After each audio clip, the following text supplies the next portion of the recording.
Thursday को तो, अरे सुनो सुनो, अभी क्लास शुरू कर। नहीं, चलिए आइएगा।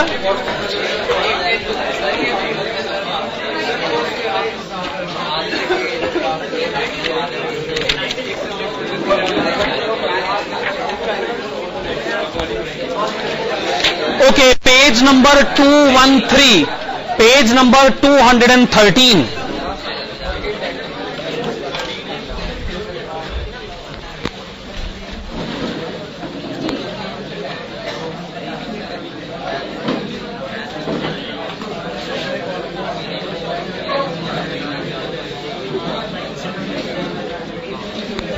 Question number 14. This is on page number 213. Okay. The following figures and ratios are related to a company. Question पढ़िए. Sales for the year, all credit rupees 30 lakhs. Gross profit ratio 25%. Fixed asset turnover basis on cost of goods sold 1.5. Stock turnover basis on cost of goods sold 6.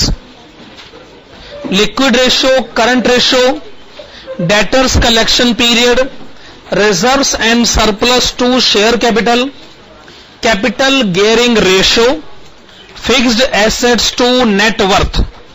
You are required to prepare balance sheet of the company on the basis of above details.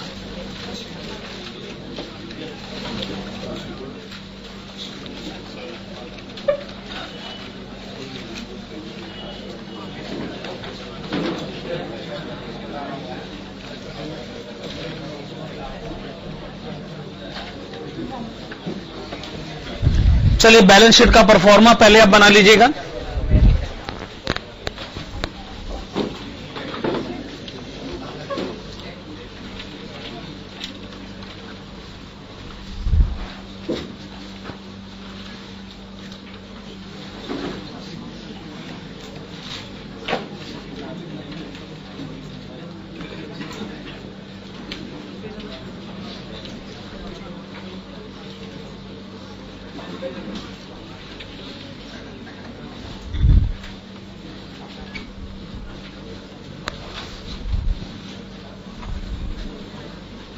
हाँ जी,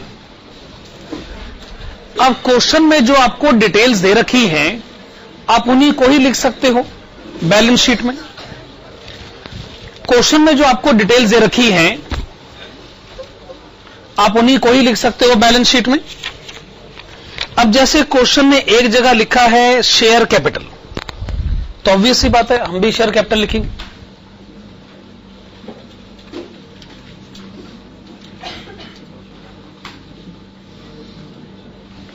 फिर question में लिखा है reserves and surplus, तो हम भी लिखेंगे reserves and surplus.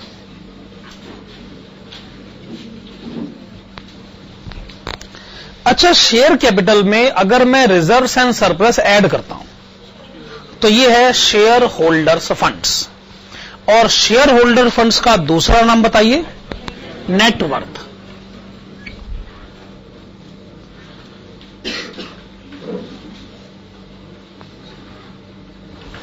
Net worth means share holders funds. अच्छा, जब आप कहते हैं कैपिटल गियरिंग रेशो, तो कैपिटल गियरिंग रेशो का फार्मूला अगर आपको याद हो, कैपिटल गियरिंग रेशो असल में क्या पढ़ाना चाहता है, यानी आपके कैपिटल में लॉन्ग टर्म डेप्ट भी हो सकता है और प्रेफरेंस कैपिटल भी हो सकता है। अच्छा, प्रेफरेंस कैपिटल के ना मुझे चांसेस नजर नहीं आ रहे इस क्वेश्चन में। इसका मतलब कैपिटल गियरिंग रेशो बताकर आप ये बताना चाहते हो कि आपकी कंपनी में लॉन्ग टर्म डेप्ट है।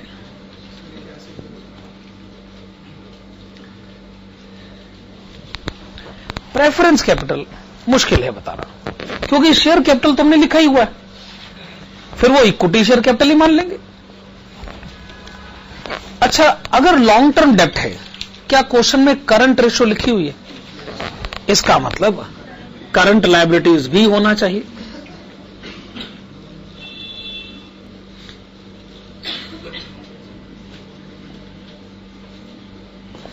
अच्छा, कहीं फिक्स्ड एसेट्स का रेफरेंस भी होगा,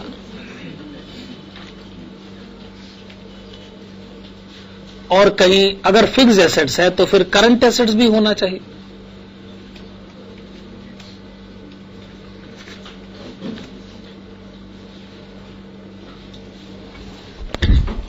अच्छा, जब आप कहते हैं करंट एसेट्स, तो करंट एसेट की भी तो डिटेल्स होती हैं।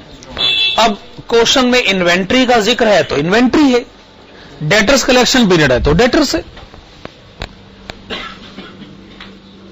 तो स्टॉक है, डेटर्स है, और कुछ और है तो बता। स्टॉक और डेटर्स के तो नाम क्वेश्चन ने खुद ही ले रखे, तो ठीक है। अब पता नहीं, अब करंट एसेट मिले ना मिले, कोई बैलेंसिंग फिगर आए तो फिर मुझे कैश भी मानना पड़ सकता है, लेकिन वो मुझे अभी तो नहीं पता ना। कम से कम अभी तो मैं नहीं कह सकता। क्वेश्चन में जो नाम लिखे हैं वो तो यही है खाली।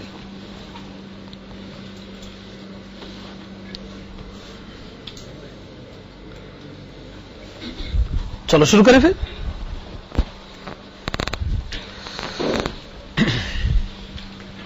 नोट नंबर 1 लिखेगा। अच्छा, आपको सेल्स कितनी दे रखी? 30 लाख। क्या ये क्वेश्चन में लिखा है कि जितनी भी सेल्स है सारी क्रेडिट सेल्स है?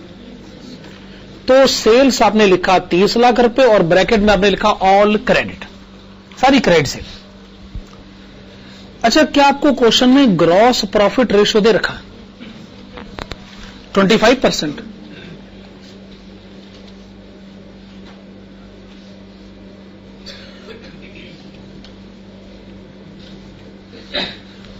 $30 लाख का 25% बताएं।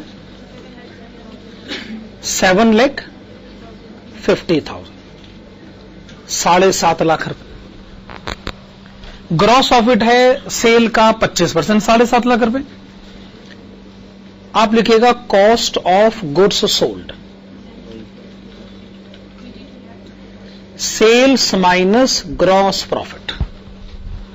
तो सेल्स में से ग्रॉस प्रॉफिट आप माइनस करिए, कितना आ गया? 22,50,000, 22,50,000। अब प्रॉब्लम ये कि ये सब बैलेंस शीट में तो आ नहीं सकता, ना सेल्स आता है, ना ग्रॉस प्रॉफिट होता है, ना कॉस्ट ऑफ गुड्स सोल्ड आते हैं, सब तो आ नहीं सकता। पर ये कैलकुलेशन की इंपॉर्टेंस होती है काफी, कहीं ना कहीं ये कैलकुलेशन हमको हेल्पफुल तो होती है। Note number 2। अच्छा, डेटर्स कलेक्शन पीरियड क्वेश्चन में कितना दे रखा बताइए? 2 महीने का। अगर डेटर्स कलेक्शन पीरियड 2 महीने का है तो डेटर्स बैलेंस है 2 महीनों की क्रेडिट सेल। लिखिए इस बात को, लिखिए। Since debtors collection period, since debtors collection period is 2 months, since debtors collection period is 2 months, comma, the debtors balance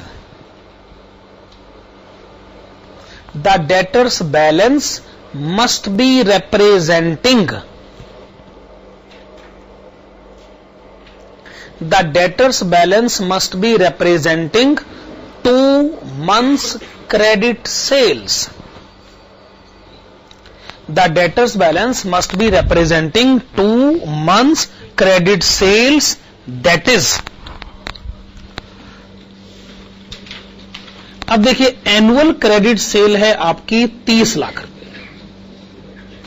अगर ये एनुअल क्रेडिट सेल है तो 2 महीनों की क्रेडिट सेल कितनी हुई? 5 लाख रुपए।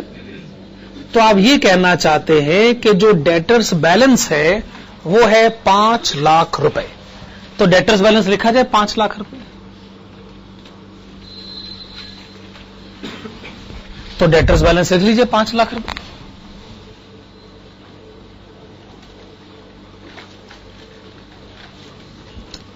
Note number 2, sorry note number 3।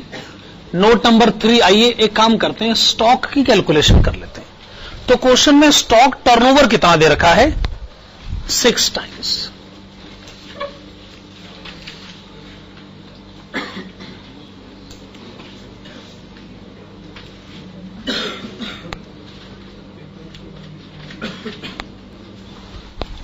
तो आपने स्टॉक टर्नओवर लिखा 6 टाइम्स। स्टॉक टर्नओवर का फार्मूला बताइए। Cost of goods sold divided by average stock. पर एवरेज शब्द लिख के कोई फायदा तो होगा है नहीं।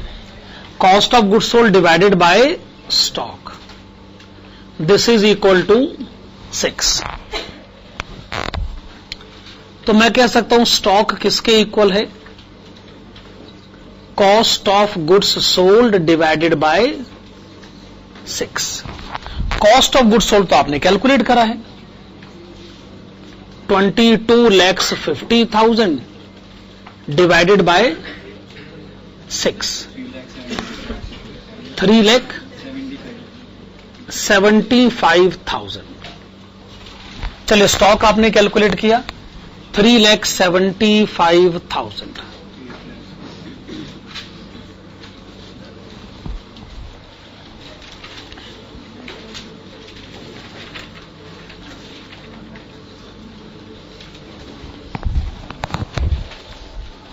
फिर आप लिखिएगा note number 4।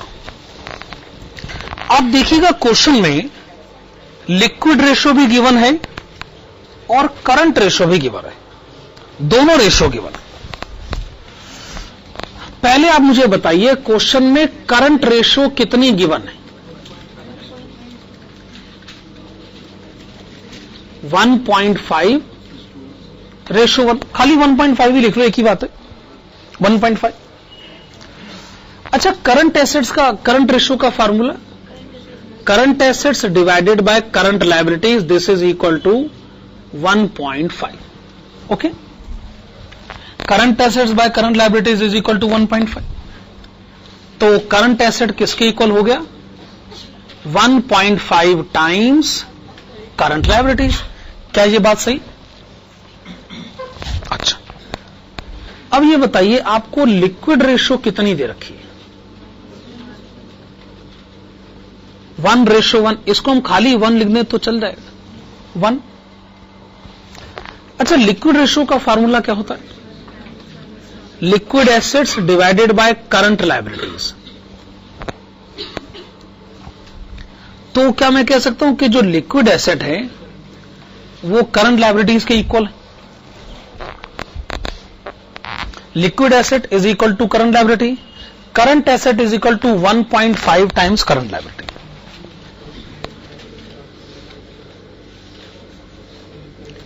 Okay, we know that अगर करंट एसेट में से लिक्विड एसेट माइनस कर दिया जाए, करंट एसेट और लिक्विड एसेट का डिफरेंस क्या होता है? Stock and prepaid expenses. Prepaid expenses कहां हर क्वेश्चन में होते हैं, तो मैं क्या लिखूं? स्टॉक। ठीक है, करंट एसेट के बदले लिखेगा 1.5 times current liability. Okay, liquid assets के बदले लिखेगा current liability. 1.5 times current liability minus current liability is equal to stock, और स्टॉक कितना है?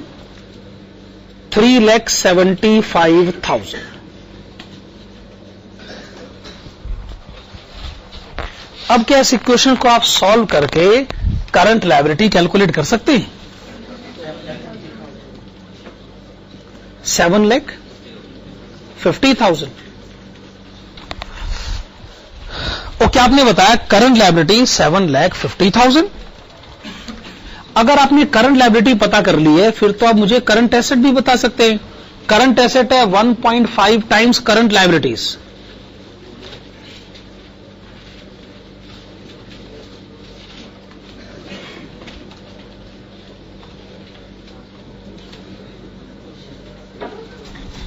करंट एसेट कितना हो गया? 1.5 टाइम्स करंट लायबिलिटीज। फिर से बताइए, 11,25,000। भाई हमारी समझ तो कहती है कि करंट एसेट का टोटल 11,25,000 है। तो करंट एसेट का टोटल लिखा जाए 11,25,000,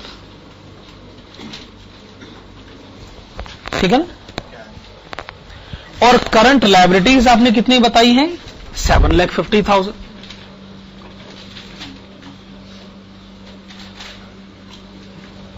लेकिन करंट एसेट की लिस्ट तो पूरी हो नहीं रही। डेटर्स मालूम है, स्टॉक पता है, इसका मतलब करंट एसेट में बैलेंसिंग फिगर है, जरूर वो कैश होना चाहिए। कितना होगा?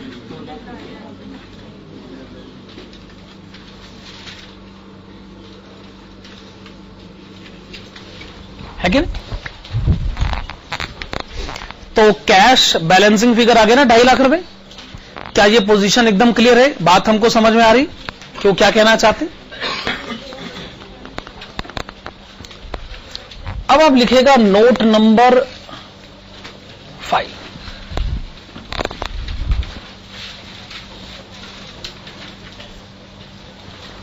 आप देखिएगा क्वेश्चन में एक रेशो है फिक्स्ड एसेट टर्नओवर।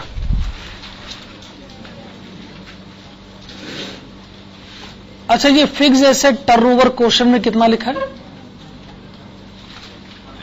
1.5 टाइम्स।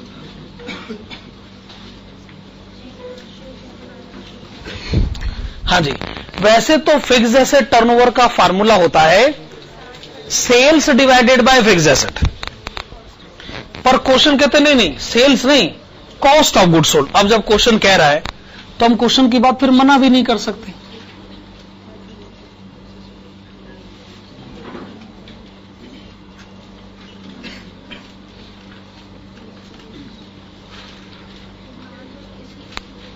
ठीक है ना? हम क्या कैलकुलेट करना चाहते हैं? Fixed assets. तो फिक्स्ड एसेट्स किसके इक्वल माना जाए? Cost of goods sold divided bye 1.5। Okay, cost of goods sold आपने कैलकुलेट पहले से कर रखा है 22,50,000 रुपए। आप इसे 1.5 से डिवाइड करें तो फिक्स्ड एसेट कितनी हो गई? 15 लाख रुपए। फिक्स्ड एसेट आप रिकॉर्ड करें 15 लाख रुपए।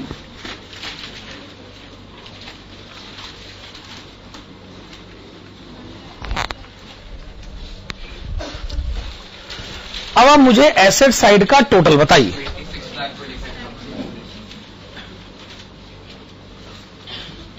26,25,000।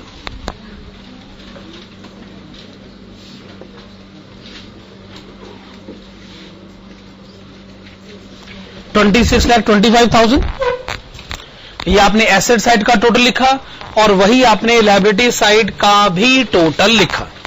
ओके, यहां तक पोजीशन ठीक है एकदम। अब क्वेश्चन में कोई और क्लू भी होना चाहिए। Fixed asset to net worth 1.20:1। तो आप लिखिएगा fixed asset to net worth. क्या मैं इसको कह सकता हूं fixed assets divided by net worth?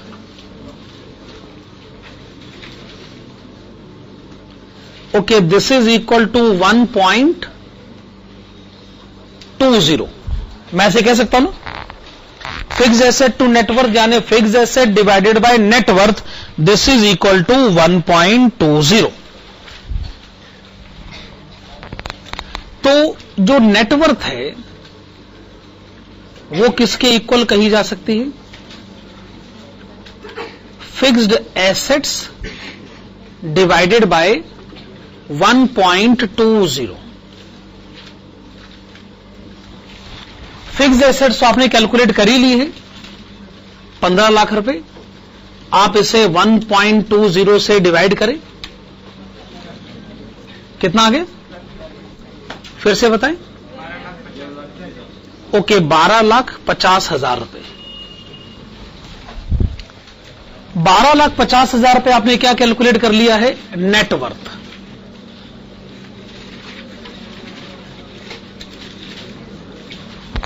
अच्छा, फिर तो आप मुझे लॉन्ग टर्म डेप्ट बैलेंसिंग फिगर बता सकते।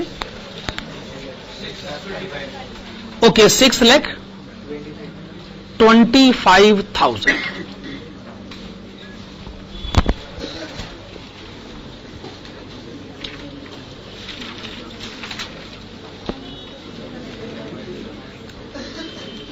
Note number 7।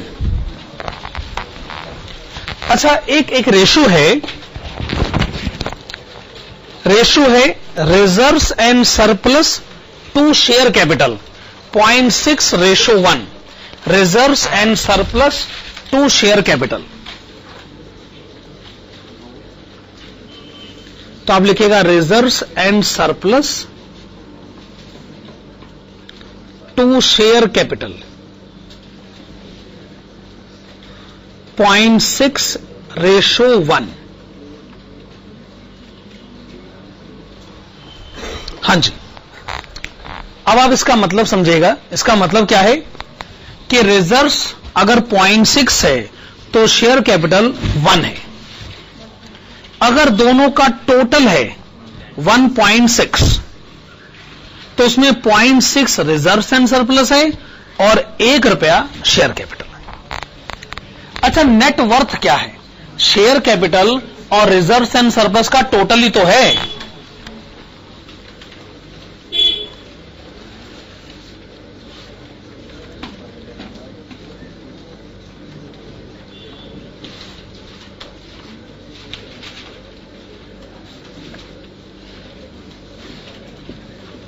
देखो जी, अगर ये टोटल है 12,50,000 रुपए, अगर ये टोटल है 12,50,000 रुपए, तो ये रिप्रेजेंट किसको कर रहा है, ये रिप्रेजेंट कर रहा है 1.6 को।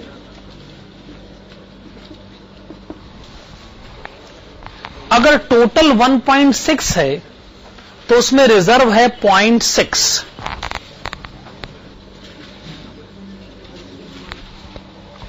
अगर टोटल 1.6 है तो उसमें शेयर कैपिटल है 1। तो कितना अमाउंट लिखा जाए, 468,750 781,250 468,750 781,250।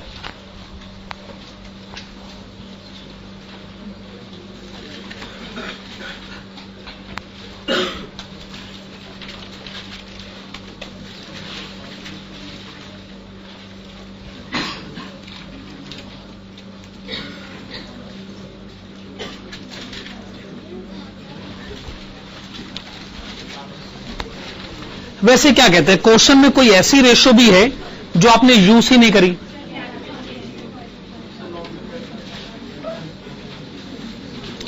चलिए, वैसे तो बैलेंस शीट बन गई है, लेकिन जो क्वेश्चन में इंफॉर्मेशन है एक बार उसको भी पढ़ ही लेते हैं। क्या है, कैपिटल गियरिंग रेशो 0.5।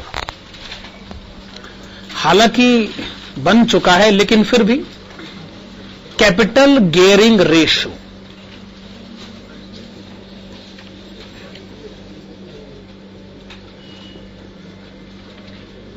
0.5, जरूर उनका मतलब है 0.5:1। कैपिटल गियरिंग रेशो का जो आपने ओरिजिनल फार्मूला पढ़ा है, लिसन प्लीज, जो आपने ओरिजिनल फार्मूला पढ़ा है वो ओरिजिनल फार्मूला क्या है, लॉन्ग टर्म डेप्ट प्लस प्रेफरेंस कैपिटल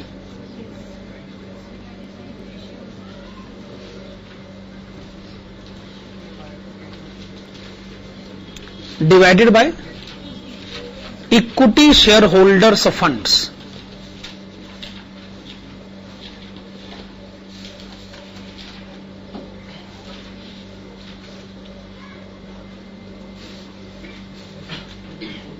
ये आपने ओरिजिनल फार्मूला पढ़ रखा है, and this is equal to 0.5। अब इस क्वेश्चन में प्रेफरेंस कैपिटल तो है ही नहीं, तो जो न्यूमरेटर है वो रह जाएगा लॉन्ग टर्म डेप्ट।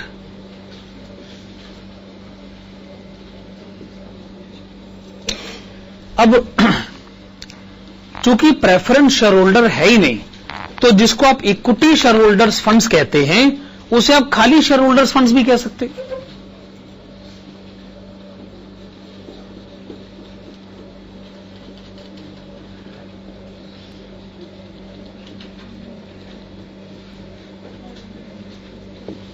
ये बात भी ठीक है। तो मैं ये कह सकता हूं कि जो लॉन्ग टर्म डेप्ट है वो किसके इक्वल कहा जा सकता है? 0.5 multiplied with share holders funds. Share holders funds को आप नेटवर्थ भी कहते हैं, और नेटवर्थ ये रहा 12,50,000 रुपए। तो ये किसके इक्वल आ गया? 6,25,000। और ये तो आप पहले ही लिख भी चुके थे। चलिए ठीक है, नोट बना भी लिया, बैलेंसिंग फिगर भी आ गया, एक ही बात है।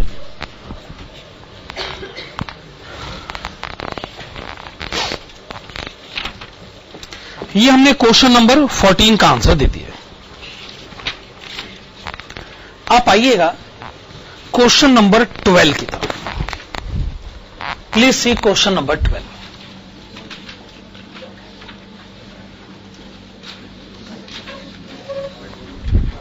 क्वेश्चन नंबर 12, हाँ जी।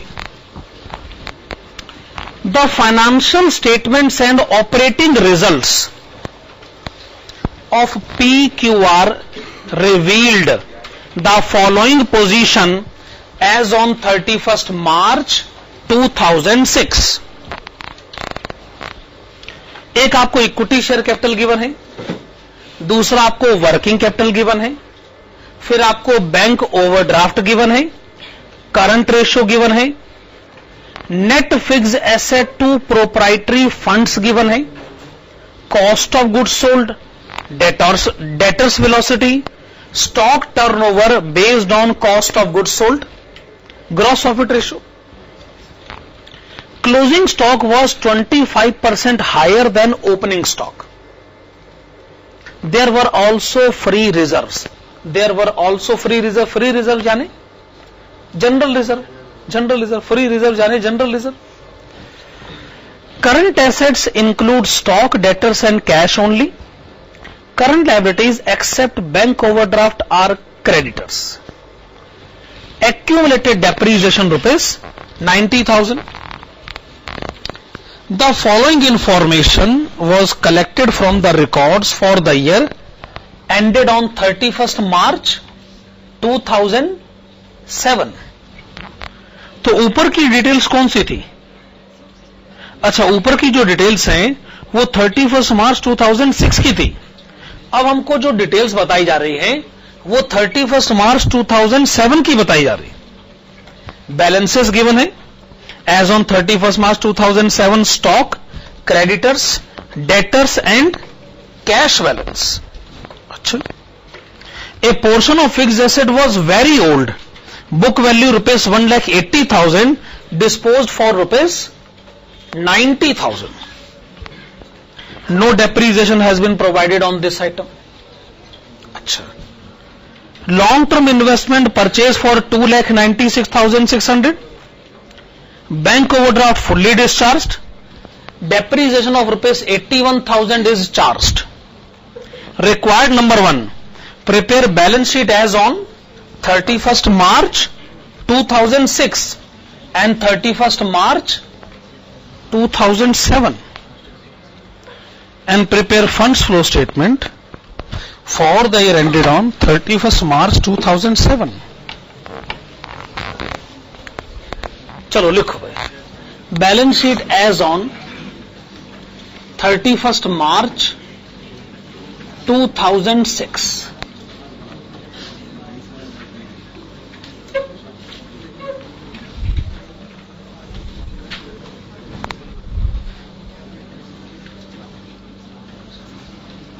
जी, बैलेंस शीट का परफॉर्मा बनाइए। चलिए,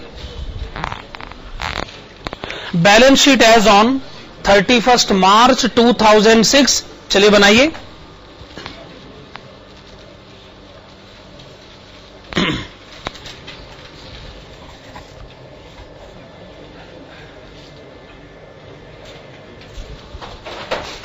अब ये क्वेश्चन में क्लियर कट रेफरेंस है कि आपकी कंपनी में इक्विटी शेयर कैपिटल है।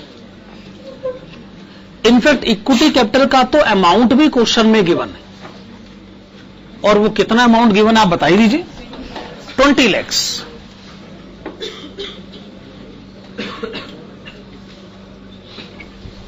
इक्विटी कैपिटल का तो अमाउंट क्वेश्चन में गिवन है 20 लाख रुपए। अच्छा, क्वेश्चन कहता है there were also free reserves, यानी जनरल रिजर्व है, ऐसा क्वेश्चन कहना चाहता है।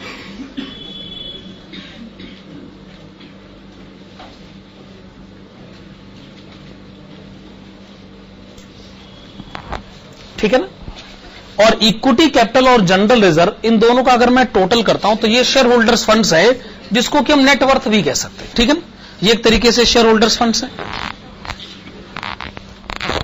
मैं तो सिर्फ ये सोच रहा था कि लायबिलिटी साइड पर मैं और क्या लिख सकता हूं।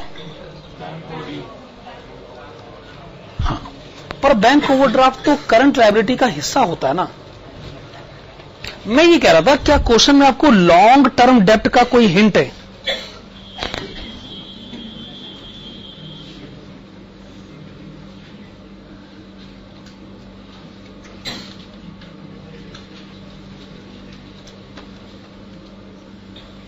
चलिए, आपने लिखा करंट लायबिलिटीज। ये बात आप जानते हैं, बैंक ओवरड्राफ्ट तो करंट लायबिलिटी का हिस्सा ही तो होता है। हां, तो अब आप मुझे बताएं कि वो बैंक ओवरड्राफ्ट आप कितना कह रहे थे? 1 लाख। ओके, बैंक ओवरड्राफ्ट आपने बताया जी 1 लाख रुपए क्वेश्चन में गिवन है। फिर क्वेश्चन कहता है जी बैंक ओवरड्राफ्ट के अलावा जो बाकी करंट लायबिलिटीज है ना, वो सिर्फ एक है, उसका नाम है क्रेडिटर्स।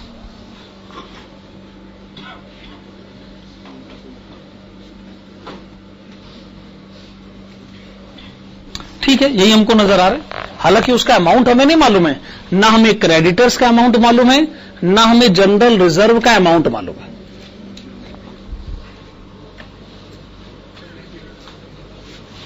ठीक है ना। अच्छा, क्या क्वेश्चन में फिक्स्ड एसेट्स की डिटेल्स हैं? क्वेश्चन ने एक जगह टर्म यूज किया है नेट फिक्स्ड एसेट। अब ये नेट फिक्स्ड एसेट से क्वेश्चन का क्या मतलब है?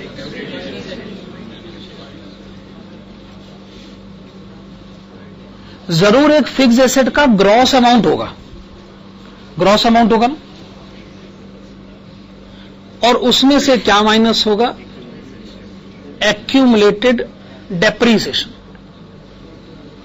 और इतनी बात तो आप समझते हैं ना कि ग्रॉस फिक्स्ड एसेट में से अगर एक्यूमुलेटेड डेप्रीसिएशन माइनस होगा तो बैलेंस आएगा नेट फिक्स्ड एसेट। वैसे एक्यूमुलेटेड डेप्रीसिएशन क्वेश्चन में कितना गिवन है?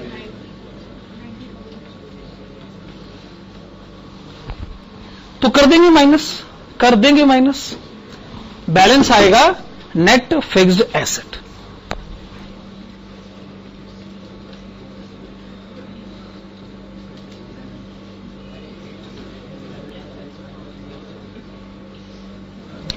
देखो जी, फिर तो आपको लिखना चाहिए करंट एसेट। क्वेश्चन कहता है करंट एसेट का मतलब है सिर्फ 3 entries, stock, debtors and cash.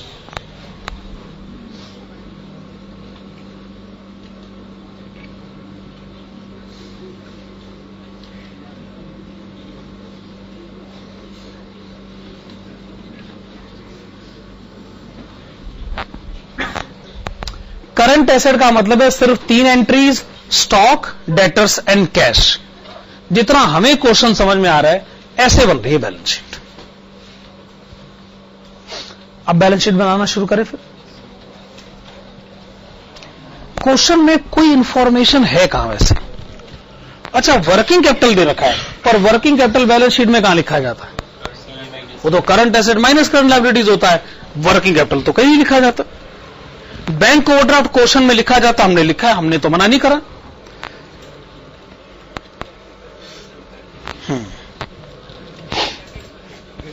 अच्छा एक काम करते हैं, क्वेश्चन में आपको अगर वर्किंग कैपिटल दे रखा है तो इस इंफॉर्मेशन को यूज किया जा सकता है।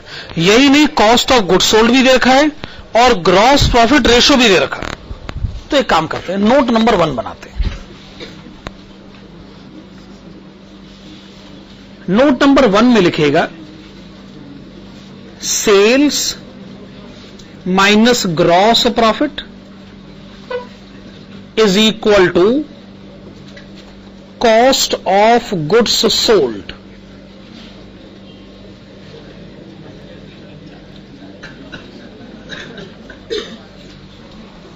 Yes, sales minus gross profit is equal to cost of goods sold.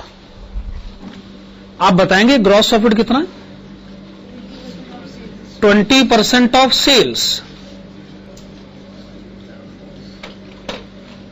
अब आप बताइए क्वेश्चन में कॉस्ट ऑफ गुड्स सोल्ड कितना है? Yes, cost of goods sold कितना है? 14,40,000।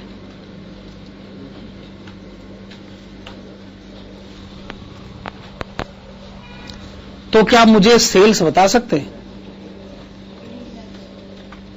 18 लाख, 18 लाख रुपए।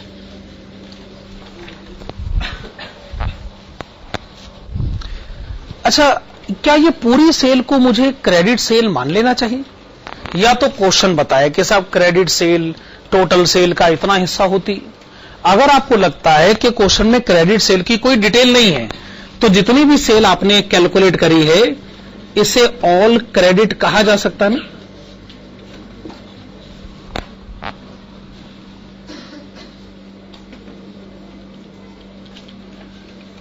अच्छा, नोट नंबर 2 लिखेगा। हां जी, क्या क्वेश्चन में डेटर्स कलेक्शन पीरियड लिखा है? बताओ कितना है? 2 मंथ्स। तो ठीक है, तो डेटर्स बैलेंस कैलकुलेट करना हमारे लिए बहुत आसान काम है। लिखेगा since debtors collection period is 2 months. Since debtors collection period is 2 months, comma, the debtors balance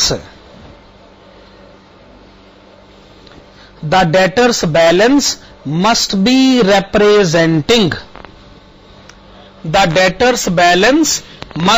representing 2 months credit sales. The debtors balance must be representing 2 months credit sales, that is, अब आपकी जो annual credit sale है वो तो 18 लाख रुपए। अगर ये आपकी एनुअल क्रेडिट सेल है तो आप मुझे 2 महीनों की क्रेडिट सेल बताइए। 3 लाख। आपने एनुअल क्रेडिट सेल बताई 3 लाख रुपए, तो डेटर्स बैलेंस लिखा जाए 3 लाख रुपए।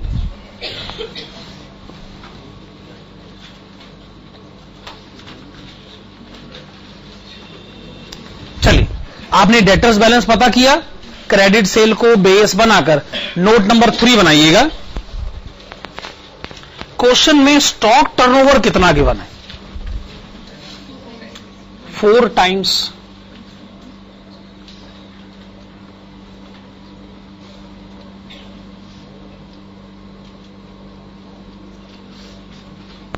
स्टॉक टर्नओवर का फार्मूला बताइए।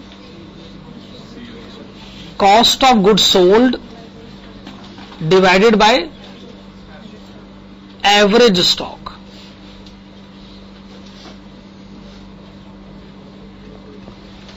अब आप एवरेज स्टॉक टर्म यूज करना चाहते हैं ना?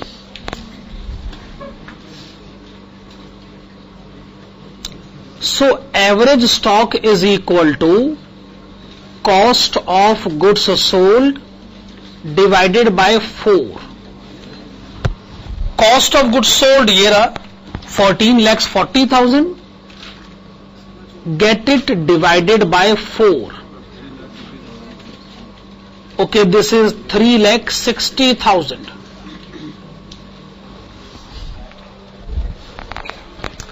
ये 3,60,000 आपने क्या कैलकुलेट किया है? Average stock. एवरेज स्टॉक का मतलब क्या होता है वैसे? Okay, opening stock plus closing stock divided by 2।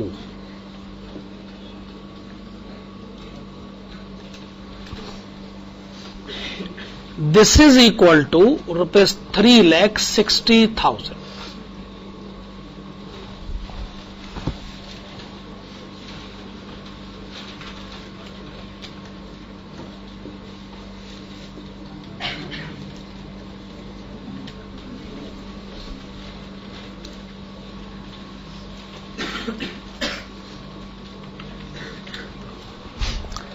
Question closing stock के बारे में क्या कहना चाहता है कि वो ओपनिंग स्टॉक से 25% ज्यादा है। तो क्लोजिंग स्टॉक के बदले में लिखना चाहता हूं 1.25 मल्टीप्लाइड विद ओपनिंग स्टॉक। क्या मैं ऐसा लिख सकता हूं? अगर किसी को 1.25 से मल्टीप्लाई किया जाए तो क्या उसमें 25% ज्यादा अमाउंट पाया जाता है? सो closing stock is 1.25 times of opening stock. अब ये पूरी इक्वेशन ओपनिंग स्टॉक में है। अगर आप इसको सॉल्व करते हैं तो फिर आपको ओपनिंग स्टॉक का अमाउंट पता चल जाएगा, 3,20,000।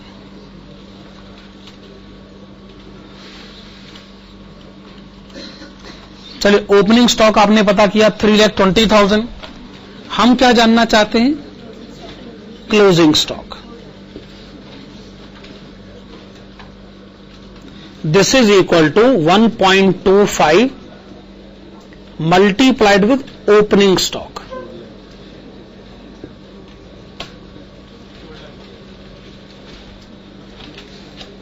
$1.25 multiplied with 3,20,000 is equal to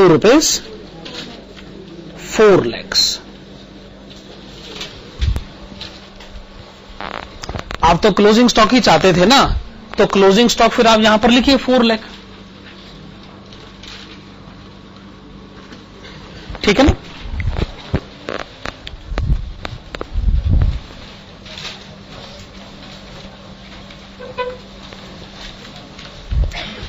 okay, अब लिखा जाए नोट नंबर 4। हां जी, अब आप बात को आगे बढ़ाइएगा। देखिए, क्वेश्चन कहता है, लिसन प्लीज। क्वेश्चन एक जगह कहता है करंट रेशो जो है वो 2.5:1 है। करंट रेशो जो है वो 2.5:1 है। तो आप कुछ ऐसे लिखेगा, current ratio is equal to 2.5।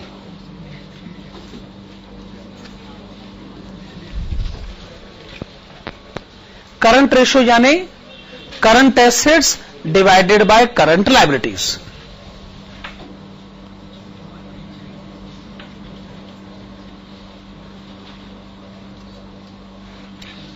Current assets is equal to 2.5 times current liabilities. Current assets is equal to 2.5 times current liabilities. ऐसे कहा जा सकता है। अच्छा, क्वेश्चन में वर्किंग कैपिटल का अमाउंट कितना दे रखा है? फिर से बताइए। 6 लाख, 6 लाख रुपए। क्वेश्चन में वर्किंग कैपिटल का अमाउंट दे रखा है 6 लाख रुपए, 6 लैक्स। अब वर्किंग कैपिटल के बदले मैं क्या लिख सकता हूं? वर्किंग कैपिटल के बदले मैं लिख सकता हूं current assets minus current liabilities.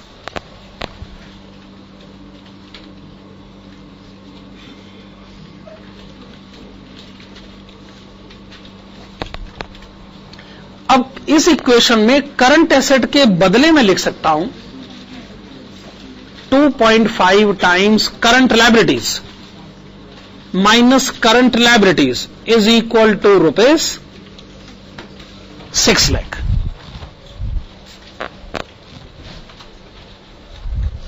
अब ये क्या हो गया, 1.5 current liabilities is equal to 6 lakh. तो आपने बताया current liabilities is equal to ₹4 lakh.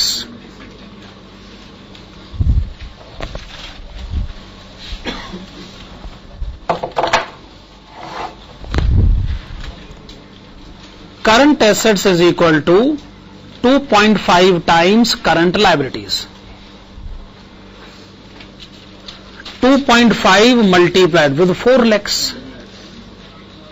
Okay, this is equal to ₹10 lakhs, 10 lakh रुपए।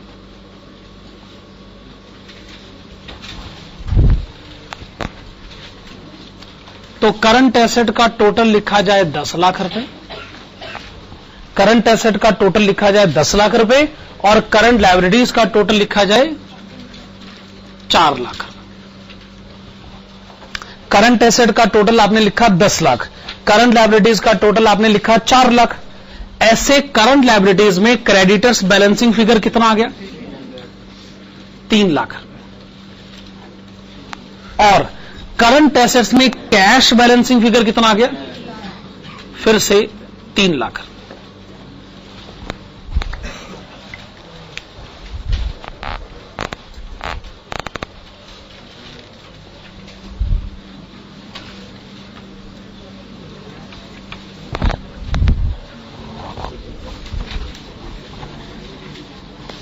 हाँ जी, नाउ लिसन प्लीज, आगे देखिएगा। अब क्वेश्चन कहता है, लिसन, क्वेश्चन कहता है एक रेशो है net fixed asset to proprietary funds. एक रेशो है net fixed asset to proprietary funds.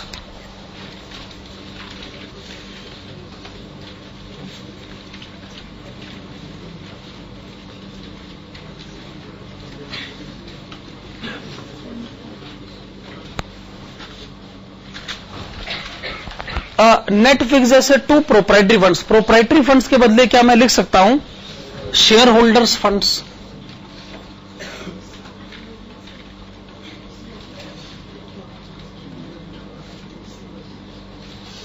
और ये किसके इक्वल है,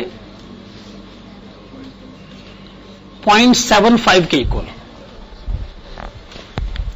क्या ये रेशो हमने ठीक लिखी है, net fixed assets divided bye share holders funds. अच्छा, नेट फिक्स्ड एसेट का मतलब क्या होता है, जो ग्रॉस फिक्स्ड एसेट है उसमें से डेप्रीसिएशन माइनस करो तो ये नेट फिक्स्ड एसेट आती ना।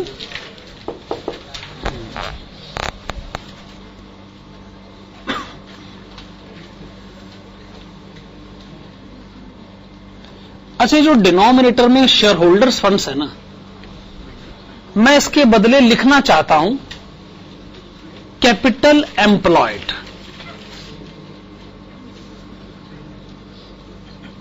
तो आप ही बताइए ये कैसे करा जा सकता है, शेयर होल्डर्स फंड्स के बदले कैपिटल एम्प्लॉयड कैसे लिखा जा सकता है। हां, अच्छा, कैपिटल एम्प्लॉयड का फॉर्मूला क्या होता है, share holders funds plus long term डेप्ट। क्या लॉन्ग टर्म डेप्ट है, नहीं है। जब लॉन्ग टर्म डेप्ट नहीं है तो शेयर होल्डर्स फंड्स को कैपिटल एम्प्लॉयड कहा जा सकता।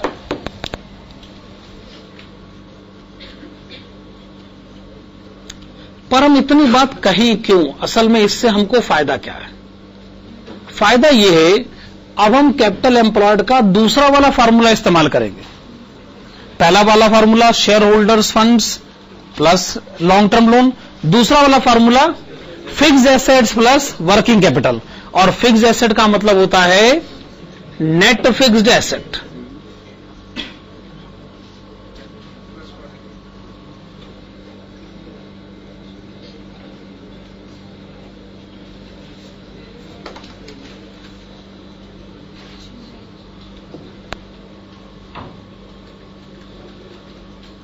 0.75।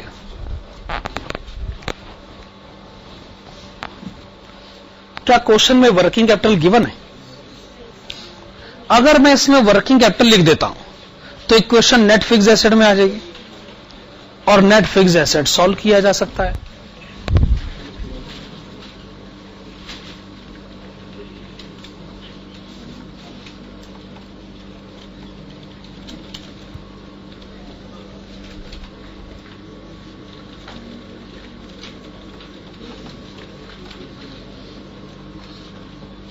अच्छा, वर्किंग कैपिटल आपको कितना गिवन है? ₹6 लाख।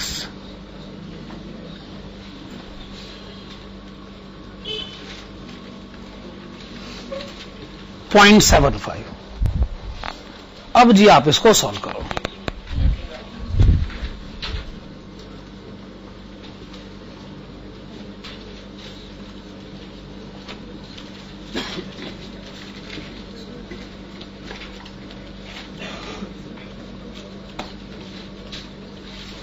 तो आपने लिखा नेट फिक्स एसेट्स ₹18 लाख। अगर नेट फिक्स एसेट्स 18 लाख रुपए हैं तो वो हम यहां पर लिख दें। अच्छा, इससे फिर हमें एक्यूमुलेटेड डेप्रीसिएशन 90,000 है। हमें फिक्स एसेट का ग्रॉस अमाउंट कितना पता चलेगा? 18,90,000। क्या ये बात सही? 18,90,000 रुपए। आप मुझे एसेट साइड का टोटल बताएं। 28 लाख। यही लायबिलिटी साइड का भी टोटल हो गया। फिर आप मुझे जनरल रिजर्व बैलेंसिंग फिगर बताएं। फिर से बताएं। 4 लाख। चलिए, आपने मुझे जनरल रिजर्व बैलेंसिंग फिगर बताया ₹4 लाख।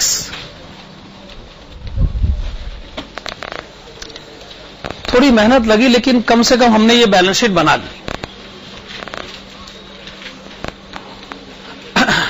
अब एक काम करिएगा, आपको ना एक ऐसी बैलेंस शीट और बनानी होगी, और अगर 2 बैलेंस शीट बन जाए तो फिर तो आप फंड्स फ्लो स्टेटमेंट बना ही लोगे।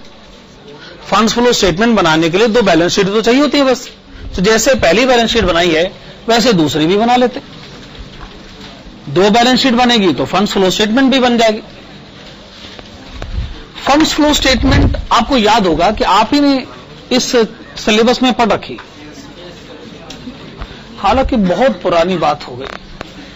ये उम्मीद करना कि वो सारे कंसेप्ट आपको याद होंगे तो ये तो बड़ी बात हो जाएगी।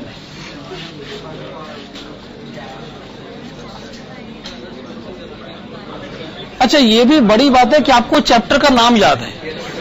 ये अपने आप में बड़ी बात है कि चैप्टर का नाम हमें याद है।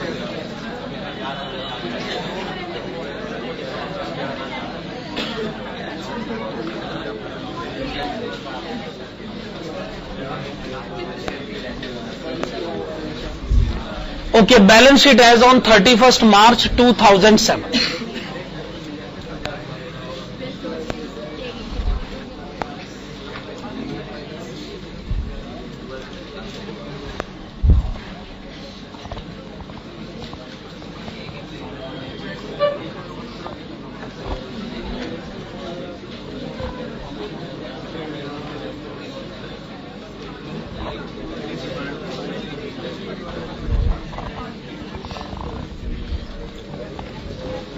हाँ जी, चलिए आपने एक बार फिर से कॉलम्स बना ली।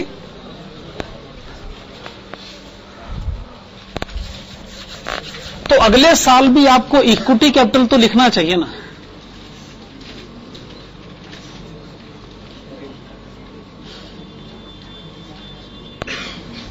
क्या क्वेश्चन में ऐसा कुछ लिखा है कि आपने पुराने इक्विटी शेयर को रिडीम करा हो या फिर नए इक्विटी शेयर इश्यू करे हो? ऐसा कुछ नहीं है ना। तो मुझे लगता नहीं कि इसमें कोई चेंज आने वाला। तो मुझे लगता नहीं कि इसमें कोई चेंज आएगा।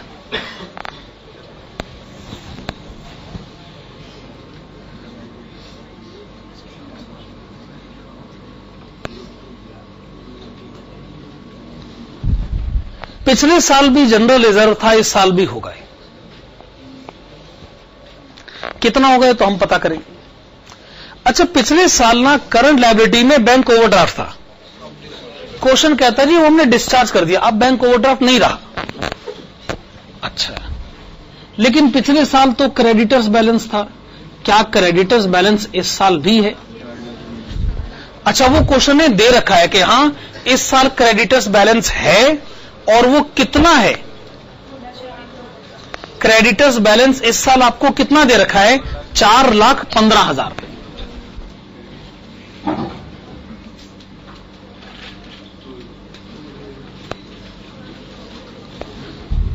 चलिए, क्रेडिटर्स बैलेंस आपने लिखा 4,15,000 रुपए।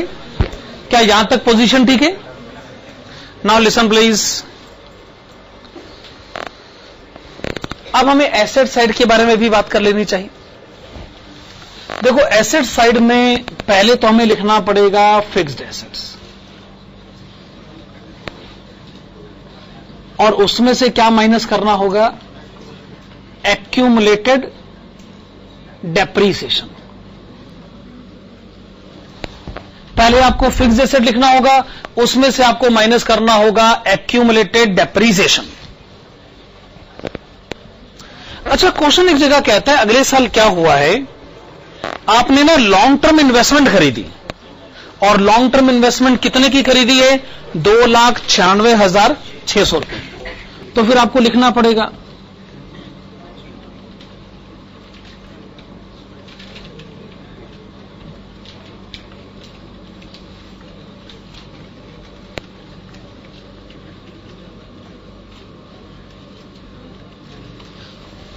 ओके 2,96,600।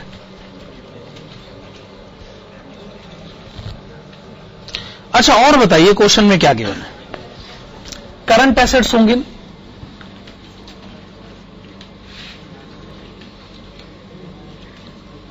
जब आप कहते हैं करंट एसेट्स तो ऑब्वियस सी बात है, क्वेश्चन में इसकी डिटेल्स आपको दे रखी हैं। करंट एसेट वही तीन हैं, एक तो है स्टॉक, डेटर्स और कैश, और क्वेश्चन में ये तीनों ही अमाउंट हमें गिवन है। स्टॉक भी गिवन है, डेटर्स भी गिवन है, और कैश अमाउंट भी हमें गिवन है। पहले आप मुझे बताइए स्टॉक का अमाउंट कितना गिवन है? 5,20,000। अच्छा, डेटर्स का अमाउंट कितना गिवन है? 4,95,000।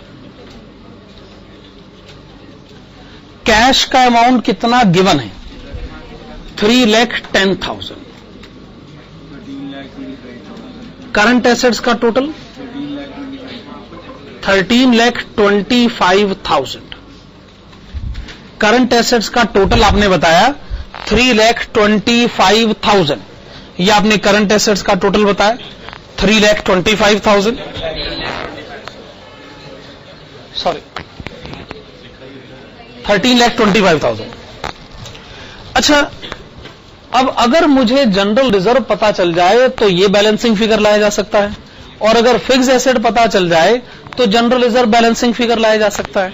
मुझे लगता है कि हम फिक्स एसेट ही जानने की कोशिश करेंगे, क्योंकि क्वेश्चन में फिक्स एसेट के कंटेक्स्ट में कुछ डिटेल्स हमको दे रखी हैं। आप देखिएगा, एक तो फिक्स एसेट की जो डिटेल्स हैं आप उन सबको पढ़ लीजिए। फिक्स एसेट्स की जो डिटेल्स है आप उनको पढ़ लीजिए, और चूंकि आप ये देख रहे हैं कि इसमें फिक्स एसेट अकाउंट है, इसमें एक्यूमुलेटेड डेप्रीसिएशन है, तो ऐसी सिचुएशन में एक तो आपको अकाउंट बनाना पड़ेगा फिक्स्ड एसेट्स अकाउंट।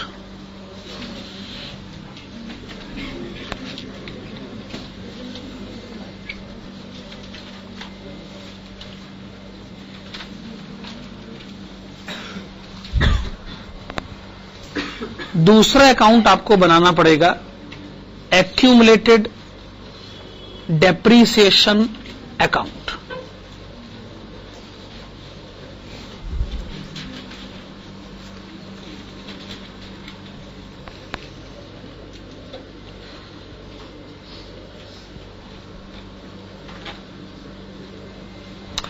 और तीसरा अकाउंट कौन सा बनाना पड़ेगा?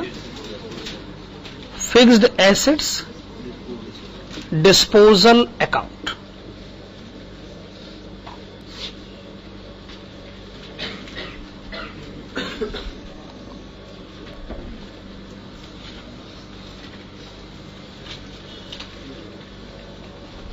Fixed asset disposal account. अच्छा, जब आपने पुरानी बैलेंस शीट बनाई है तो इसका मतलब आप ओपनिंग बैलेंस है जानते हैं। फिक्स्ड एसेट का ओपनिंग बैलेंस है 18,90,000।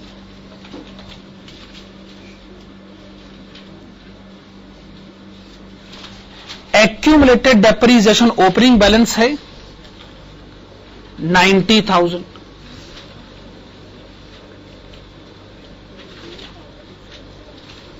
तो दोनों ओपनिंग बैलेंसेस आपको मालूम है।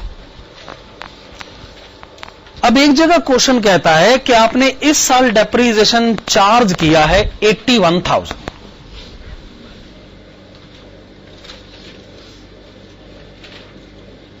By profit and loss account 81,000।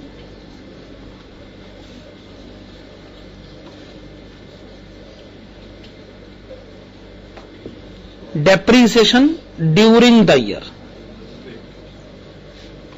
ठीक है ना। जो डेप्रीसिएशन आपने इस साल चार्ज किया है ऑब्वियसली वो entry profit and loss account में जानी चाहिए ना। फिर क्वेश्चन कहता है कि एक फिक्स एसेट है, पुरानी है, जिसकी बुक वैल्यू कभी 1,80,000 थी, जिस पर आज तक कभी डेप्रीसिएशन ही नहीं लगा था, वो आज आपने 90,000 की बेच दी। ये क्वेश्चन कहना चाहता है। तो उसकी बुक वैल्यू कितनी है? 1,80,000 रुपए। तो आप इसको भेज दीजिए फिक्स्ड एसेट डिस्पोजल अकाउंट में। आपने इसको भेजा फिक्स्ड एसेट डिस्पोजल अकाउंट में। तो डिस्पोजल अकाउंट डेबिट साइड पर एंट्री लेकर आइए।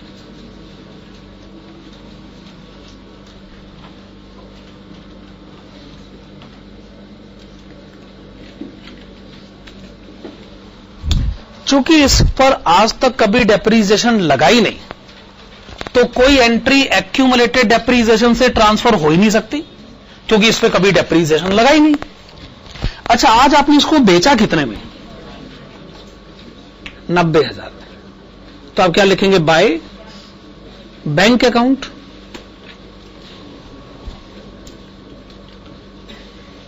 सेल। ठीक लिखा ना, बाय बैंक अकाउंट सेल। अगर आपने 90,000 में बेचा है तो मैं इसका क्या मतलब निकालूं कि 90,000 का लॉस है, और तो कोई ऑप्शन बनता नहीं ना। जब इसके ऊपर कोई डेप्रीसिएशन आज तक कभी लगा ही नहीं, जब इसकी बुक वैल्यू 1,80,000 है, आज अगर आपने इसको 90,000 में बेचा है तो इसका मतलब 90,000 का आपको लॉस हुआ है। तो आपको क्या लिखना चाहिए? By profit and loss account, bracket में लॉस ऑन सेल।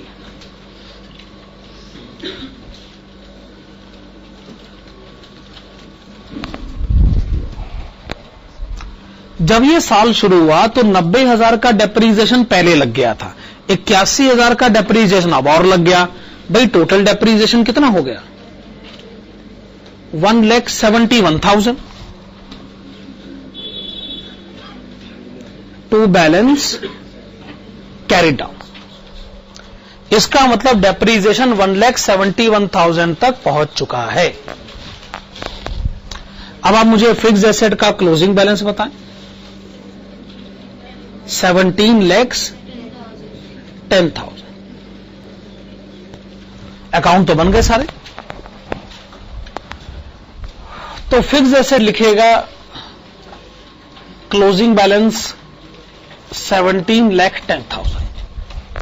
आपने फिक्स्ड एसेट का क्लोजिंग बैलेंस यहां से उठाया 17,10,000 और अब तक का डेप्रीसिएशन 1,71,000। ठीक है ना। तो नेट अमाउंट बताएंगे? फिर से बताइए। 15 lakhs 39,000। आपने बताया 15 lakhs 39,000। तो क्या मुझे अब एसेट साइड का टोटल बताएंगे आप? 31 लाख 60,600।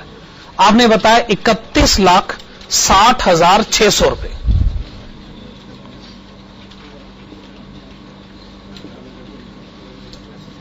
₹31,60,600। फिर आप मुझे जनरल रिजर्व बैलेंस बताएंगे। 7,45,600। 7,45,600।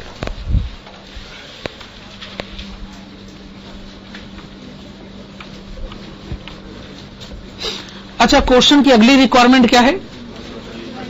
आपको बनाना है फंड्स फ्लो स्टेटमेंट।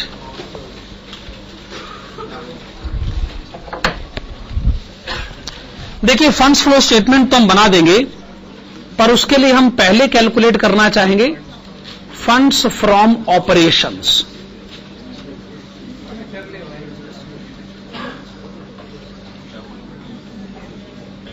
यस, हम पहले कैलकुलेट करना चाहेंगे funds from operations. Funds from operation का मतलब होता है कि आपके बिजनेस के कारण वर्किंग कैपिटल आपका कितना बड़ा है या कम हुआ है। इसकी शुरुआत कहां से करी जाए? Net profit during the year से।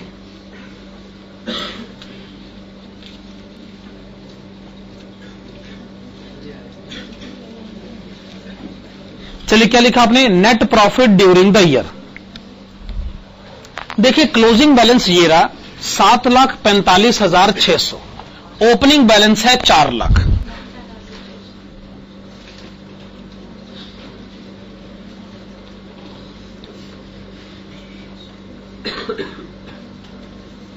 तो आपने इस साल प्रॉफिट कितना कमाया है?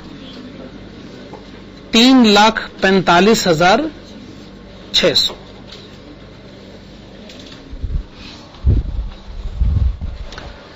देखिए, आपने जो इस साल प्रॉफिट कमाया है, या यूं कहें जो कैलकुलेट किया है, हो सकता है इसे कैलकुलेट करने में आपने ऐसे कुछ एक्सपेंडिचर्स चार्ज कर दी हो जो या तो बिजनेस से रिलेटेड नहीं थे या जो वर्किंग कैपिटल से रिलेटेड नहीं थे। दो तो हमको अभी अभी नजर आए हैं। जो आपने डेप्रीसिएशन चार्ज किया है, डेप्रीसिएशन बिजनेस रिलेटेड है, पर वो वर्किंग कैपिटल रिलेटेड तो नहीं होता ना, तो आपको वो करेक्शन करनी पड़ेगी। Plus depreciation. आप ये कहना चाहते हैं कि जब इस साल का प्रॉफिट कैलकुलेट किया जा रहा था तो डेप्रीसिएशन माइनस किया गया था। हम डेप्रीसिएशन माइनस करने के फेवर में नहीं है, इसलिए हम उसको वापस ऐड बैक करना चाहते हैं। कितना अमाउंट है? 81,000। दूसरी बात, इस साल फिक्स्ड एसेट के बेचने से लॉस हुआ। आपने वो लॉस भी प्रॉफिट एंड लॉस अकाउंट से चार्ज किया। लॉस इस तरीके से चार्ज करना बिजनेस रिलेटेड एक्टिविटी नहीं कही जा सकती है। Loss on sale of fixed assets ₹90,000। हमने ये जो दो गलत एंट्रीज थी इनको करेक्ट कर दिया। हालांकि ये काम हम adjusted profit and loss account बनाकर भी कर सकते थे, लेकिन अब इतने छोटे से काम के लिए वो अकाउंट क्या बनाना। तो ये कहां तक पहुंच गए? 5,16,600। ये हो गया funds from operations.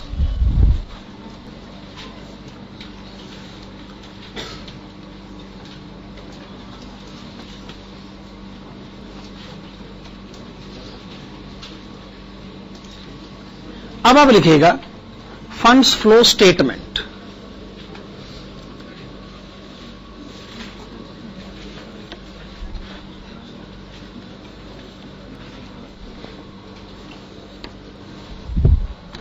Funds flow statement में लेफ्ट हैंड साइड में आप लिखते हैं सोर्सेस। और राइट हैंड साइड में आप लिखते हैं एप्लीकेशंस।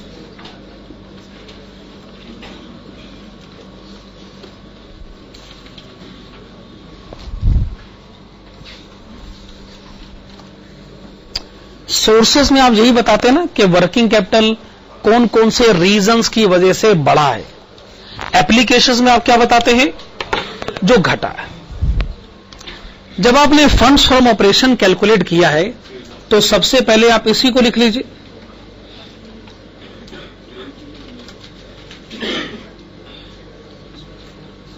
फंड्स फ्रॉम ऑपरेशन से 5,16,600। तो आपके बिजनेस के कारण वर्किंग कैपिटल कितना बढ़ा, 5,16,600। लेकिन बिजनेस में और भी बड़े सारे रीजंस होते हैं जिनकी वजह से वर्किंग कैपिटल बढ़ता है या घटता है। तो पहले बिजनेस वर्किंग कैपिटल के बढ़ने की कोई रीजन अगर आप मुझे बता सके। हां, sale of fixed asset. Fixed asset को वैसे आपने कितने में बेचा है? जरूर वो जो 90,000 रुपए आपको मिले होंगे उससे आपका वर्किंग कैपिटल बढ़ गया होगा, तो वो बात आपको लिखनी चाहिए। अच्छा, लॉन्ग टर्म इन्वेस्टमेंट शुरू में नहीं थी, अब है, इसका मतलब आपने परचेज करी।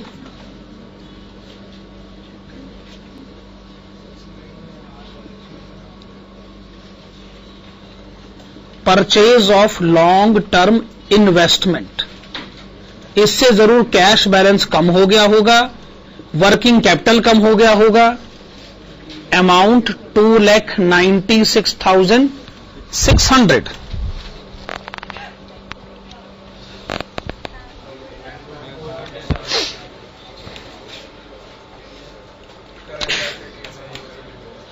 बैंक ओवरड्राफ्ट आपने डिस्चार्ज कर दिया, क्या आप उसे फंड्स फ्लो स्टेटमेंट में लिखना चाहेंगे? आपका जवाब है नहीं, क्योंकि बैंक ओवरड्राफ्ट करंट लायबिलिटी का मैटर है।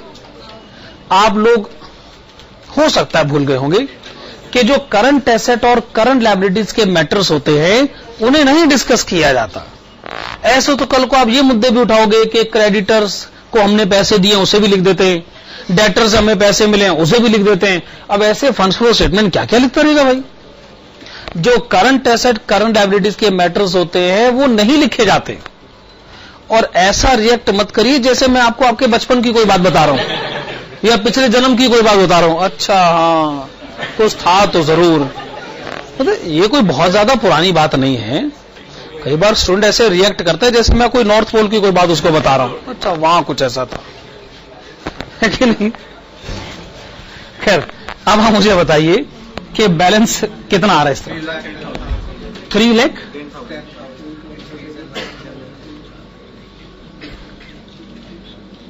Net increase in working capital.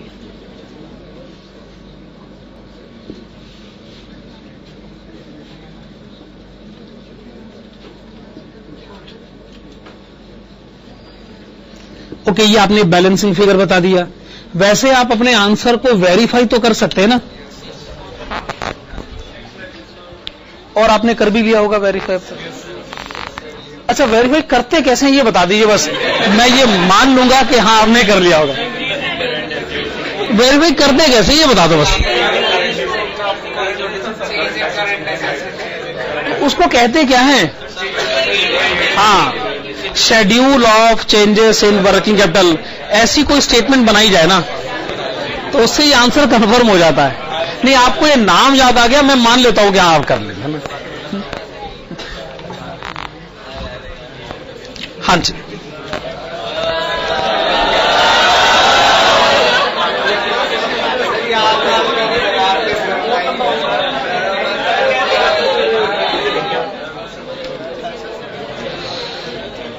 चलिए जैसा आप कहे, मैं ये आखिरी क्वेश्चन करवा देता हूं। अच्छा, ये काम मैं कर सकता हूं कि मैं कोई आसान सा क्वेश्चन पे कर लूं, ये काम तो मैं कर सकता हूं ना। क्वेश्चन नंबर 15, और ये मैं झूठ नहीं कह रहा हूं, ये वाकई में सबसे आसान क्वेश्चन। कई बार टीचर लोग क्या करते हैं, स्टूडेंट के साथ धोखाधड़ी करते हैं, कहते हैं कि आसान वाला क्वेश्चन एक बार शुरू हो जाए तो फिर तो खत्म करना ही पड़ता है। कई बार 10 मिनट का बोल बोल के ना 1 घंटे का क्वेश्चन भी करवा देते हैं ना, ऐसे टीचर कम्युनिटी के साथ अक्सर पाया गया है। खैर, आप क्वेश्चन नंबर 15 में आइएगा, और ये ईमानदारी से कहूं तो सबसे आसान क्वेश्चन है। Question number 15, MNP Limited has made plans for the next year 2010-2011. It is estimated that the company will employ total assets of rupees 25 lakhs. Listen please. Total assets of rupees 25 lakhs, 30% of assets being financed by debt at interest cost of 9% per annum. The direct cost for the year are estimated at rupees 15 lakhs, and all other operating expenses are estimated at rupees 2,40,000. The sales revenue are rupees 22,50,000. Tax rate 40%.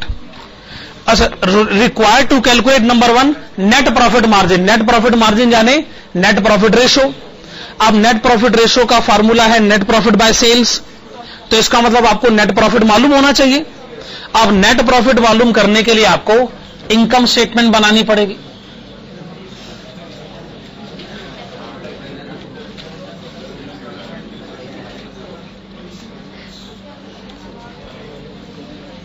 Okay, income statement की शुरुआत आप करिएगा sales revenue से। अच्छा, question में आपको sales revenue कितना दे रखा है? 22,50,000।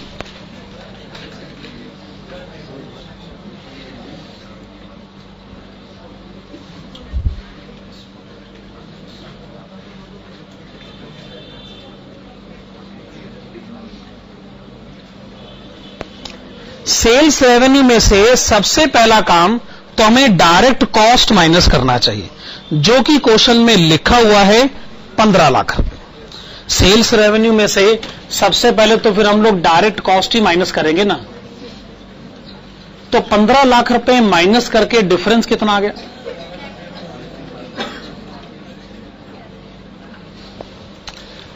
सेल्स में से डायरेक्ट कॉस्ट माइनस करते ही हमें ग्रॉस प्रॉफिट पता चल जाएगा।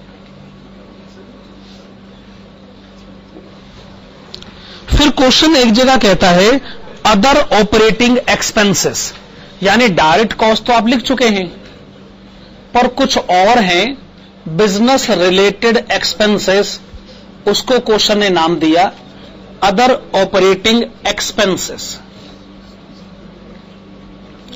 ये अदर ऑपरेटिंग एक्सपेंसेस आपको कितने दे रखे? रुपीज 2,40,000।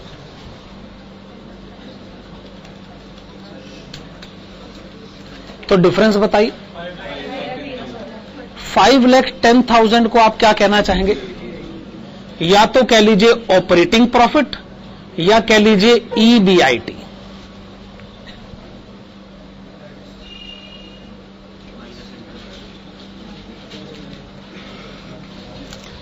क्वेश्चन कहता है कि आपके पास जो टोटल एसेट्स हैं वो 25 लाख रुपए की, लेकिन इन्हें खरीदने के लिए 30% अमाउंट आपने उधार का इस्तेमाल कर रखा है, तो 25 लाख 30%।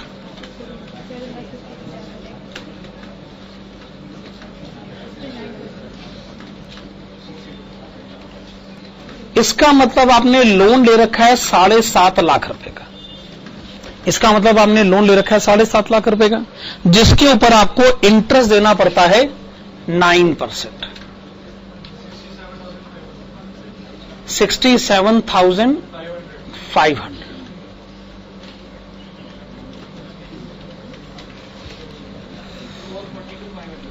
4,42,500। इसको आप क्या कहना चाहेंगे? EBT। अच्छा, टैक्स का रेट कितना है वैसे? 40%।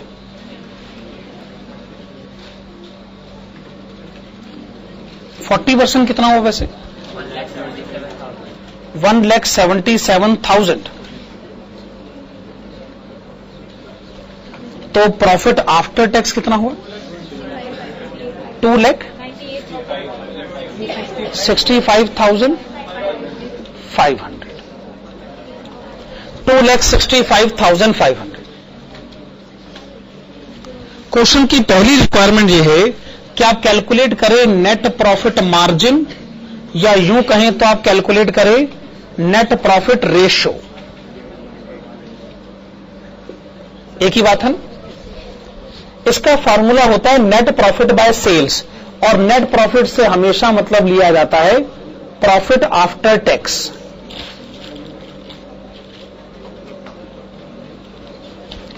देखिए प्रॉफिट आफ्टर टैक्स है 2,65,500, सेल्स है 22,50,000 रुपए।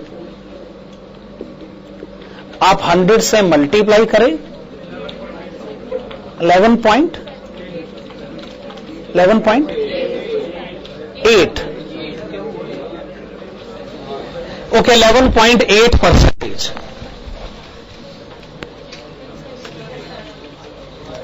क्वेश्चन की सेकंड रिक्वायरमेंट की तरफ आइएगा। आपसे पूछा गया है रिटर्न ऑन एसेट्स, जरूर उनका मतलब होगा return on total assets.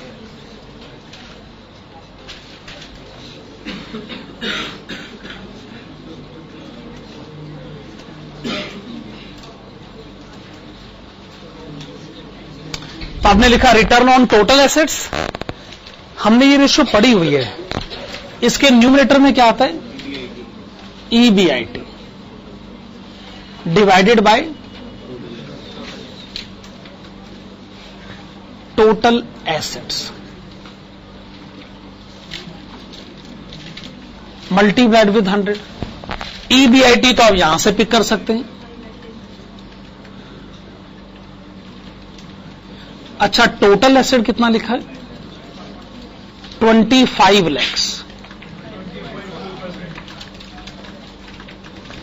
Okay, आपने बताया 20.4%।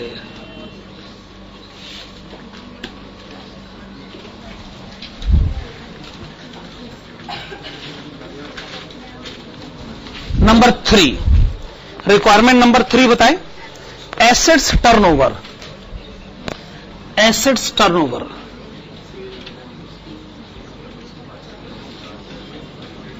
देखिए, टर्नओवर रेशियो का तो फार्मूला बड़ी आसानी से बनाया जा सकता है। This must be equal to sales divided bye,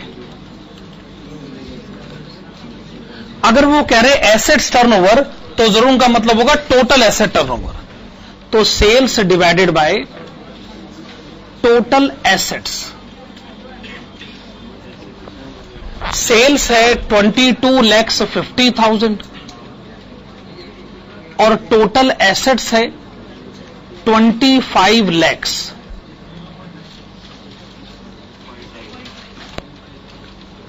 okay, 0.9 times, 0.9 times. जो क्वेश्चन की लास्ट रिक्वायरमेंट है, अब हम उसकी तरफ आते हैं। क्वेश्चन की लास्ट रिक्वायरमेंट क्या है? आपसे पूछा गया है रिटर्न ऑन इक्विटी।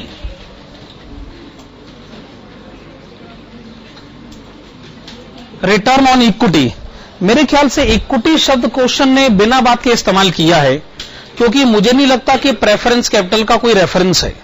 तो जिसको आप शेयर होल्डर्स फंड्स कहते हैं, आप उसे इक्विटी शेयर होल्डर्स फंड्स भी कह सकते हैं। तो मुझे लगता है शेयर होल्डर्स फंड्स कहा जाए या इक्विटी शेयर होल्डर्स फंड्स कहा जाए, एक ही बात है। मेरा मतलब है वैसे तो डिनोमिनेटर में आना चाहिए इक्विटी शेयर होल्डर्स फंड्स, पर आप यहां पर लिख सकते हैं शेयर होल्डर्स फंड्स, उसका एक ही मतलब है।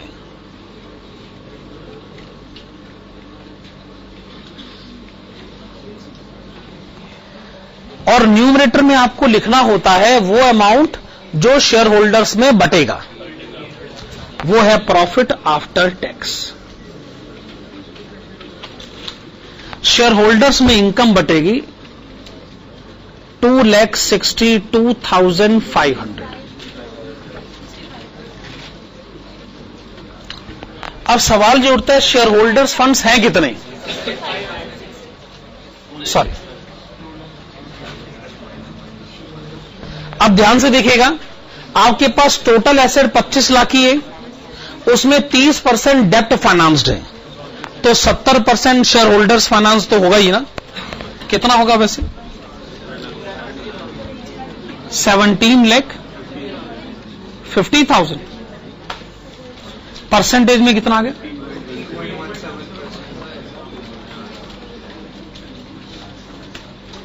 15.17%। आप इसके नीचे लिख लीजिएगा, share holders funds is equal to 70% of total assets is equal to 70% of 25 lakhs is equal to rupees 17,50,000। एक बात ध्यान रखिएगा, परसों की कॉस्टिंग की क्लास जो है वो 5:30 बजे खत्म हो जाएगी, तो 5:30 बजे फिर हम एफएम की क्लास शुरू करते हैं, ठीक है ना। बस यही इंफॉर्मेशन दे दी थी।